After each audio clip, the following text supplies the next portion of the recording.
গল্প the king of diamonds Kanjulika. Special গল্প part 4। ঢাকার মালিবাগে একজন মা তার ছোট যমজ 2 ছেলে মেয়েকে বাসায় রেখে তার বোনের বাসায় এসেছে। যাওয়ার আগে সে বলে গিয়েছে যে কেউ দরজায় নক করলে যেন তারা দরজা না খুলে। রাত আনুমানিক 9টা। হুট করেই তার ছেলে তাকে ফোন দেয়। সে ফোনটি রিসিভ করার সাথে সাথেই অপর প্রান্ত থেকে তার ছোট ছেলেটি বলে, মা বাইরে কি তুমি নক করছো? মহিলাটি একটু কপাল কুঁচকে সাথে সাথে জবাব দেয়, না মা, আমি তো নক করছি না। এক কাজ করো, তুমি একটা টুল নিয়ে এসে লুকিং গ্লাস দিয়ে দেখো বাইরে কে। তার কথা মতো বাচ্চা ছেলেটি একটা টুল নিয়ে এসে তার উপর দাঁড়িয়ে দরজায় থাকা লুকিং গ্লাস দিয়ে দেখে বাইরে তার মা দাঁড়িয়ে রয়েছে। তার মা একটা অদ্ভুত রকমের স্মাইল করে রয়েছে এবং একাধারে কলিং বেল বাজাচ্ছে। ছেলেটি হেসে দিয়ে ফোনে তার মাকে বলে, মা, বাইরে তো তুমি দাঁড়িয়ে রয়েছ, মজা করো কেন আমার সাথে? তার মা যেন আকাশ থেকে পড়ে সাথে সাথে জোর গলায় বলে, বাবা দরজা ভুলেও খুইল না, দূরে সরে যাও, তোমার বোনকে সাথে নিয়ে একটা জায়গায় লুকিয়ে থাকো, আমি এক্ষুনি আসছি। ছোট ছেলেটি কিছু বুঝে উঠতে না পারলেও সে তার মার কথা শুনে। সে তার বোনকে জড়িয়ে ধরে কোনায় বসে পড়ে এবং দরজার দিকে তাকিয়ে থাকে। একাধারে কলিং বেল বাজছে। এদিকে মহিলাটি বিল্ডিং এর সকল প্রতিবেশীকে ফোন দেয়, কিন্তু কেউই ফোন ধরে না। সে এক দৌড়ে তার বোনের বাসা থেকে বেরিয়ে একটা সিএনজি নিয়ে নেয়। সে লাগাতারে সবাইকে ফোন দিচ্ছে, কিন্তু কেউ ফোন ধরছে না, এমনকি দারোয়ানও না। সে এইবার পুলিশকে খবর দিয়ে তার বাসায় যেতে বলে এবং আবারও তার ছোট ছেলেকে ফোন দেয়। ফোন ধরার পর ছেলেটি জিজ্ঞেস করে, মা তুমি কোথায় আছো? প্রতিউত্তরে মা বলে, বাবা আমি এসে পড়ছে, তুমি শুধু ভয় পেও না।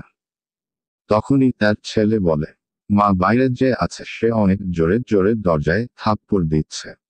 বাবা একটু, আমি পুলিশকেও কল করে দিয়েছি, তারাও আসছে, একটু ধৈর্য ধরো। মা দরজাটা আপনি খুলে গিয়েছে। কি? হ্যালো বাবা, কোথায়? না। ফোনের অপর প্রান্ত থেকে আর কোন উত্তর আসে না। সেই মহিলাটি এবং পুলিশ একই সাথে বাসায় পৌঁছায়। মহিলাটি এক দৌড়ে তার ফ্ল্যাটে গিয়ে দেখে তার বাসার দরজা খোলা এবং ভেতরে কেউ নেই। তার আশেপাশের প্রতিবেশীরাও কেউ বাসায় ছিল না।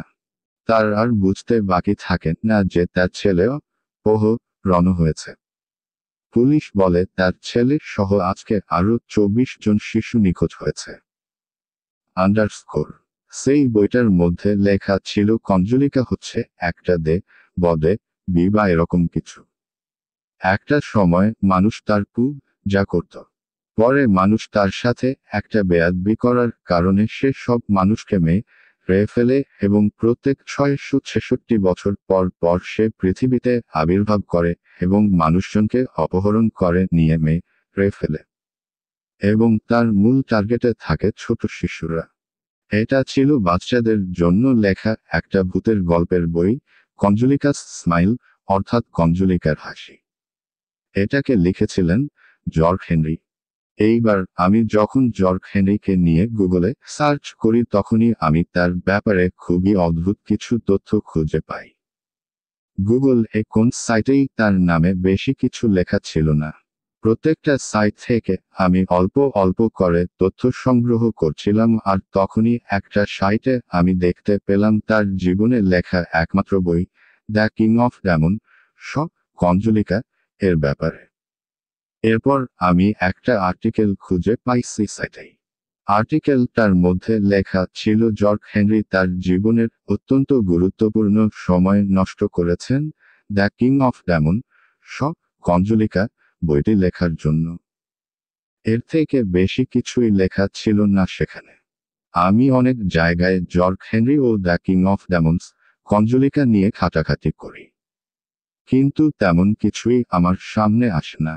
এরপর আমি কি মনে করে যেন ইউটিউবে গিয়ে সার্চ করার সাথে সাথে 2008-এ পোস্ট করা একটা ভিডিও আমার সামনে আসে, যেটায় মাত্র 23টা ভিউজ ছিল এবং সেটার টাইটেলে লেখা ছিল দ্য কিং অফ ডায়মন্ডস কঞ্জুলিকা, এটা দেখে আমি সাথে সাথে ভিডিওটায় ক্লিক করি।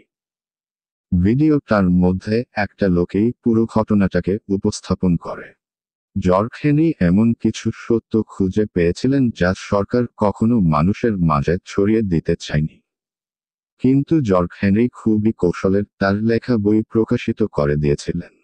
কিন্তু সেটা মানুষের কাছে পৌঁছানোর আগেই সরকার এই খবর পেয়ে গিয়েছিল। তার ফলে যেই দিন সেই বইটি প্রকাশ করা হয় সেই দিন থেকেই আর কোনোদিন জর্খেনির সন্ধান পাওয়া যায়নি। এবং সরকার সেই বইয়ের নাম দ্য কিং অফ ডেমন্স, কঞ্জুলিকা থেকে কঞ্জুলিকাস স্মাইল অর্থাৎ কঞ্জুলিকার হাসি নাম দেওয়া হয় এবং সেই বইয়েও অনেক অনেক পরিবর্তন করা হয়। ভিডিওটি যে বানিয়েছেন সে নিজেকে জর্খেনির খুবই ক্লোজ একজন মানুষ দাবি করেন। আমার কেন যেন এই কঞ্জুলিকার ব্যাপারে ইন্টারেস্ট আস্তে আস্তে বাড়ছিল, তাই আমি সেই ভিডিওটায় একটা কমেন্ট করি। আপনার সাথে আমার খুবই গুরুত্বপূর্ণ কিছু কথা ছিল। যদি আপনি অর্থাৎ এই চ্যানেলের অ্যাডমিন এত বছর পরেও অ্যাক্টিভ থেকে থাকেন তাহলে দয়া করে আমার সাথে যোগাযোগ করবেন। কমেন্ট করার পর আমি সাইডে তাকিয়ে দেখি রাত 1টা বাজে। এই একটা বিষয় নিয়ে ঘাটাঘাটি করতে করতে এত রাত হয়ে গেল কিভাবে? বাসায় কেউ ছিল না বিধায় খাওয়ার জন্য আমাকে কেউ ডাকেনি। আমি তড়িঘড়ি করে অল্প কিছু খাবার খেয়ে ঘুমিয়ে পড়ি। হঠাৎই আমি নিজেকে একটা জঙ্গলের মধ্যে আবিষ্কার করি। ঘন একটা জঙ্গল যেখানে একটা পোকামাকড়ের আওয়াজ পর্যন্ত শোনা যাচ্ছে না। আমি ভয়ে আস্তে আস্তে আগাতে আগাতে একটা বাড়ির সন্ধান পাই। বাড়িটা দেখে আমি বেশ খুশি হয়ে যাই এবং বাড়ির দরজায় কড়া নাড়তে গিয়েই দেখি দরজা খোলা। আমি জোরে জোরে ডাকতে থাকি যাতে ভেতর থেকে কেউ বেরিয়ে আসে, কিন্তু ভেতর থেকে বিন্দুমাত্র শব্দ আসে না। আমি মনে করি এই বাড়িতে হয়তো কেউ থাকে না, তাই আমি আস্তে আস্তে পা বাড়াই। কিন্তু ভিতরে ঢুকে আমি যা দেখি তাতে আমার কলিজা পুরোপুরি শুকিয়ে যায়। একটা গলা কাটা মানুষ পড়ে আছে, তার বুক ছেঁড়া, তাকে খুবই নৃশংসভাবে মারা হয়েছে। এটা দেখে আমি আর নিজেকে সামলাতে পারি না। এক দৌড়ে বাসা থেকে বেরিয়ে যাই। কিন্তু বাসা থেকে বের হওয়ার পরই আমি খেয়াল করি এখানে আরো অনেকগুলো বাড়ি রয়েছে এবং প্রতিটারই দরজা খোলা। আমার বুঝতে আর বাকি থাকে না যে এখানে এই গ্রামবাসীদের সাথে খুবই জঘন্য কোন একটা ঘটনা ঘটেছে। সেই মুহূর্তেই আমার কানে কোন একটা করুণ গানের সুর ভেসে আসে। আমি কিছুক্ষণ মনোযোগ দিয়ে শোনার পর বুঝতে পারি কেউ খুবই করুণ এবং চিকন গলায় গান গাইছে, যেটা কিছুটা এমন আতা মিও কঞ্জুলিকা। কঞ্জুলিকা নামটা শুনে আমার চোখ বড় বড় হয়ে যায়। সুরটা আমার পেছনে থেকে আসছে। এই মুহূর্তে আমার মনে হচ্ছে আমি পেছনে ঘোরার আগেই যদি কোনভাবে মরে যেতে পারতাম তাহলে এটাই যেন আমার জন্য অনেক ভালো হতো।